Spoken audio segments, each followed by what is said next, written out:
سوائے ایک چچا کے، ابو طالب کے، اب کوئی نہیں تھا۔ آپ کی سرپرستی میں رہے۔ جہاں تک بات آتی ہے ابو طالب کی، میں کہوں گا بڑے ادب کے ساتھ، اے لوگو اس اختلافی مسئلے میں کبھی بھی تیر مارنے کی کوشش نہ کرنا۔ بعض لوگ ابو طالب کے کفر کے متعلق اصرار کرتے ہیں کہ وہ کافر تھے، بعض لوگ ایمان کے متعلق، لیکن جو حقیقت ہے وہ اللہ کے حوالے کرو، اللہ کے حوالے کرو۔ رسول پاک صلی اللہ تعالیٰ علیہ وسلم کو انہوں نے جان سے زیادہ تربیت کی ہے، یہاں تک کہ مکہ والوں سے انہوں نے کہا تھا، جب رسول پاک نے اعلان نبوت کیا تھا، ابو جہل، عتبہ، شیبہ سب نے آ کر کہا ابو طالب اگر یہ تیری نگرانی میں نہ رہے تو ہم اس کا کچھ سے کچھ کر دیں، تو محمد ہمارے حوالے کر دے۔ جانتے ہو ابو طالب، مجھے بڑی تکلیف ہوتی ہے جب سرے سے کوئی آدمی ان کو بالکل کافر مشرک گردانے، میں کہتا ہوں کف لسان تو کرو، زبان کو روک تو لو، جو معاملہ ہوگا قیامت کے دن دیکھا جائے گا۔ حضور کے چچا ہیں لیکن عشق کی بات تو دیکھیں، وہ مکہ والوں سے کیا کہتے ہیں؟ کوئی محبت کرنے والا ہی یہ جملے کہہ سکتا ہے۔ مکہ والوں سے انہوں نے کہا اے مکہ والوں سن لو، تم اگر میرے ایک ہاتھ میں چاند رکھ دو، دوسرے ہاتھ میں سورج رکھ دو، تب بھی میں محمد تمہارے حوالے نہیں کر سکتا۔ یہ ابو طالب کے الفاظ تھے جو رسول پاک کے لیے انہوں نے فرمائے تھے۔ میں ادب سے کہتا ہوں لیکن پھر ساتھ میں ایمان و کفر کا معاملہ اللہ کے حوالے کرتا ہوں، اس لیے کہ اس پوری قوم کو نہ جنت دینا ہے نہ دوزخ دینا ہے، نہ قیامت کے دن تمہارے ہاتھ میں فیصلہ ہے نہ میرے ہاتھ میں فیصلہ ہے۔ ابو طالب جنت میں جائیں گے کہ جہنم میں جائیں گے، میں کون ہوتا ہوں فیصلہ کرنے والا؟ نہ اعلیٰ ملائکہ میں سے ہیں ہم، نہ فرشتوں میں سے ہیں، بلکہ اللہ رب العزت کے حوالے ہے یہ فیصلہ، ہر ایک کے جنت و دوزخ کا فیصلہ۔ بہرحال 12 سال کی عمر میں ابو طالب نے رسول پاک کو اپنا ساتھی بنا لیا۔ ایسا مجھے بتاؤ ابو طالب پر جب بھی باتیں آئیں ادب کے ساتھ کہو، ادب کے ساتھ کہو۔ میں نے ابو طالب کو بہت پڑھا ہے، وہ رسول پاک کو چھوڑ کر ایک لمحہ بھی نہیں رہتے تھے، ایک لمحہ نہیں رہتے۔ 12 سال کی عمر میں جب انہیں یمن کی تجارت پہ جانا تھا، ابو طالب نے انہیں چھوڑا نہیں، رسول پاک کو تجارت کے سفر میں ساتھ لے لیا۔ بیچ راستے میں ایک جگہ پڑا ہوا، وہاں ایک راہب تھا، عیسائی راہب، اور اس نے دیکھا، چہرے پاک کو دیکھ کر اپنی کتابوں میں پڑھی ہوئے ساری علامتیں دیکھ لیا، اس نے مہمان بنا لیا۔ ابو طالب سے پوچھا تم کہاں سے آ رہے ہو، کون سا خاندان ہے؟ جب انہوں نے بتایا تو وہ راہب کہتا ہے، بحیرہ راہب، اے ابو طالب میری بات سنتے ہو تو سن لو، جو تمہارے ساتھ بچہ تمہارا بھتیجا ہے یہ اللہ کا سب سے آخری رسول ہوگا، یہ سب سے آخری رسول ہوگا۔ تم جا رہے ہو شام یا یمن، وہاں یہودی اس کے جانی دشمن ہوں گے، وہ بچے کو مار ڈالیں گے، قتل کریں گے، لہٰذا تم اپنی تجارت کا سامان یہیں بیچ دو اور واپس مکہ لے جاؤ۔ ابو طالب نے صرف رسول پاک کی جان کی حفاظت کے لیے پورا تجارت کا قافلہ وہاں بیچ دیا، واپس مکہ تشریف لائے۔ ابو طالب نے 25 سال کی عمر تک رسول پاک کی ایسی تربیت کرتے رہے۔ میرے آقا صلی اللہ تعالیٰ علیہ وسلم کی پرورش میں انہوں نے کوئی فرو گزاش نہیں کیا، کچھ نہیں چھوڑا۔ جب آپ کی عمر 25 سال کی ہوئی، میرے آقا کی شادی کی عمر ہے، یہ شادی کی عمر ہے، رسول پاک کو سامنے سے پیغام آیا بی بی خدیجۃ الکبریٰ کا، جو مکہ کی طاہرہ تھیں۔ لوگ کہتے ہوں گے مالدار سے شادی کیا، بلکہ آپ کو یہ معلوم نہیں، پورے مکہ میں حضرت خدیجہ کا ایک لقب مشہور تھا، طاہرہ ان کو کہا جاتا تھا۔ حضور کے پاس جب ان کا پیغام نکاح آیا، آپ نے ایکسیپٹ کیا۔ آپ سوچیں 25 سال کی عمر میں 40 سال کی خاتون سے نکاح کرنے والا صرف عورتوں کا دل دادا نہیں ہو سکتا، وہ بھی بیوہ عورت، 2 شوہر ان کے ہو چکے تھے، اس سے پہلے انتقال کر چکے تھے، تیسرے شوہر میرے آقا ہیں۔ رسول پاک صلی اللہ تعالیٰ علیہ وسلم کی شادی ہو رہی ہے، شادی کا جو خطبہ نکاح ہے کوئی اور نہیں، ابو طالب ہی پڑھ رہے ہیں۔ ابو طالب نے خطبہ پڑھا، خطبے کے الفاظ بھی دیکھیں، کہیں ایک شرک نہیں، کہیں ایک کفر نہیں، بلکہ اللہ کی حمد و ثنا ہے، رب ذوالجلال کی تعریف و توصیف ہے۔ اس کے بعد رسول پاک کی تعریف بھی اس خطبے میں موجود ہے، وہ خطبہ آج بھی موجود ہے، کتابوں میں لکھا ہوا ہے۔ ابو طالب نے جو رسول پاک کے نکاح میں خطبہ پڑھا تھا، کوئی اور نہیں پڑھا، چچا نے خطبہ پڑھا، اور اس کے بعد محمد صلی اللہ تعالیٰ علیہ وسلم کا نام لیتے ہوئے پھر سارے مجمع میں کہا یہ میرا عزیز از جان بھتیجا محمد ہے، اس سے زیادہ شریف پورے مکہ میں تم لا نہیں سکو گے، اس سے زیادہ حسین تم پورے عرب میں لا نہیں سکو گے۔ اس کے بعد کہا محمد کا جو مہر طے پاتا ہے وہ ابو طالب کے مال سے جائے گا، خدیجۃ الکبریٰ کو جو مہر دیا گیا رسول پاک کا وہ بھی ابو طالب کے مال سے دیا گیا ہے، رسول پاک کے اس چچا کے مال سے۔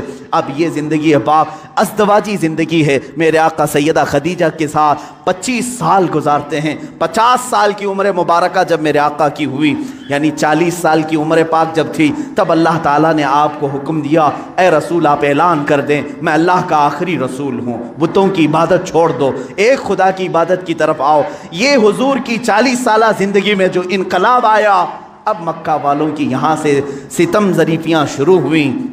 میرے آقا نے سب کو جمع کیا مکہ کے ایک سرزمین پر، میدان میں پوچھا میرے بارے میں تمہارا کیا خیال؟ سبوں نے کہا تم آج تک کبھی جھوٹ نہیں بولے اور کبھی کسی کی امانت میں خیانت نہیں کی۔ حضور نے فرمایا اے مکہ والو، اگر میں یہ کہہ دوں ان پہاڑوں کے پیچھے ایک فوج چھپی ہے جو تم پر حملہ کرنا چاہتی ہے، کیا میری اس بات پر یقین کرو گے؟ سارے مکہ والوں نے ایک زبان ہو کر کہا آج تک کبھی آپ نے جھوٹ کہا نہیں، اگر آپ کہتے ہیں کہ فوج ہے ہم اس کو بھی مانیں گے، ہم اس کو بھی یقین کے ساتھ تسلیم کریں گے۔ حضور نے فرمایا جب میری باتوں پر اتنا تمہیں یقین ہے تو سنو، میں تمہیں کہتا ہوں اللہ ایک ہے، خدا ایک ہے، معبود ایک ہے، مسجود ایک ہے، ہر ایک کے سامنے سر جھکانا یہ تمہیں زیب نہیں دیتا، اور میں محمد اللہ کا آخری رسول ہوں، اس کی طرف سے اخلاقی تعلیمات لے آیا ہوں، تمہاری روحوں کا بدلنے آیا ہوں۔ جب میرے آقا نے فرمایا سارے مکہ والے ناراض ہوئے، سوائے حضرت علی کرم اللہ وجہہ الکریم کے، کوئی اس میدان میں ایمان لانے والا نہیں تھا۔ حضور پاک صلی اللہ علیہ وسلم کی دعوت کی ابتدا صرف 2 لوگوں سے شروع ہوئی، ایک حضرت علی سے، دوسرے حضرت خدیجہ سے۔ کبھی نا امید مت ہو، اپنی دعوت اثر کتنا رکھتی ہے یہ اللہ کے اوپر چھوڑو، بولنا سیکھو، آج نہ صحیح کل مولا تعالیٰ تمہاری اس دی ہوئی دعوت کو پائے تکمیل تک ضرور پہنچائے گا۔ 2 لوگوں سے دعوت شروع ہوئی، ایک علی سے ایک خدیجہ سے، لیکن وہ دعوت آج کہاں کو پہنچی ہے؟ آج تقریباً پوری دنیا میں 2.25 ارب لوگ 180 کروڑ کی تعداد میں مسلمان جی رہے ہیں۔ وہ 2 لوگوں سے شروع ہونے والی دعوت 200 کروڑ کو پہنچ چکی ہے، لیکن ایسا سیل رواں ہے کہ تھمنے کا نام نہیں لیتا۔ وہ دعوت رسول اللہ کی جو مکہ کی ان چوٹیوں سے نکلی تھی، فاران کے ان پہاڑیوں سے نکلی تھی، آج تک زندہ ہے، اور صبح قیامت تک یہ دعوت زندہ ہی رہے گی۔ آج میں آپ کو بتاؤں مختصر سی بات، یہ جو آج فرانس، امریکہ، یورپ جو ان کے اندر جو کھلبلی ہے، بے چینی ہے، اور وقتاً فوقتاً یہ گستاخی کرنا اسلام کے خلاف، مسلمانوں کے خلاف، آتنکواد سے جوڑنا، ٹیررزم سے جوڑنا، کیوں ہو رہا ہے یہ سب؟ جانتے ہیں آپ؟ ایک پیٹ کا درد ہے۔ کس بات کا؟ یہ میں نہیں کہتا، امریکہ کا پریزیڈنٹ جو ایکس پریزیڈنٹ ہے اس سے قبل کا، اس نے خود یہ سٹیٹمنٹ دیا ہے کہ آج پورے ورلڈ میں سب سے زیادہ فاسٹ گروونگ والا کوئی ریلیجن ہے تو وہ اسلام ہے۔ یہ میں نہیں کہہ رہا، امریکہ کا پریزیڈنٹ کہہ رہا ہے سب سے زیادہ تیزی سے اگر کوئی دین دنیا میں پھیل رہا ہے تو اسلام ہے۔ یورپ کے متعلق تو تعداد آنکڑے بھی ملتے ہیں، پر ڈے وہاں 400 لوگ اسلام میں آ رہے ہیں۔ یہ حالت دیکھ کر کے وہ گھبرائے ہوئے، اس لیے کہ ڈیلی کے 400 کے حساب سے جب وہ گنتی بناتے ہیں ہماری ہے کتنی پاپولیشن، اگر یہ سلسلہ اسی طرح رہا ایک وقت آئے گا کہ ہم مائنورٹی ہو جائیں گے، یہ میجورٹی میں آئیں گے، ہم تو غلام ہوں گے، تخت ان کے پاس آ جائے گا۔ یہ جو سب سے تیزی سے اسلام کے پھیلنا یورپ میں، امریکہ میں اور دوسرے علاقوں میں، خود فرانس کی حکومت یہ اچھی طرح سے جانتی ہے ان کے ہاں مسلمانوں کی تعداد چند سالوں پہلے کیا تھی اور آج کیا ہے۔ چند سالوں 20 یعنی 10 سال یا 20 سال کی آپ وہاں کے ریکارڈز نکال کر کے دیکھو، آج 60 لاکھ مسلمان ہیں۔ انہیں معلوم ہے اب میئر بھی یہ بنیں گے، وہاں کی پارلیمنٹ کی سیٹ پر بھی یہ کھڑے ہو رہے ہیں۔ یہی حال UK میں ہے، یہی حال امریکہ میں۔ یہ جو خوف ہے صرف اور صرف یہی خوف انہیں ستا رہا۔ اور ایک بات میں بتا دوں، پوری دنیا کے جتنے بھی مذہب ہیں، پوری دنیا کے جتنے ریلیجنز، ان میں سب سے زیادہ اپنے مذہب پر اگر کوئی پریکٹس کرتا ہے صرف مسلمان ہیں، سب سے زیادہ۔ اگرچہ آپ ہمارے جماعت میں بے نمازی زیادہ ہیں، لیکن اس کے باوجود میرا چیلنج، میرا دعویٰ ہے، یہودی ہوں، عیسائی ہوں یا بدھ ہوں،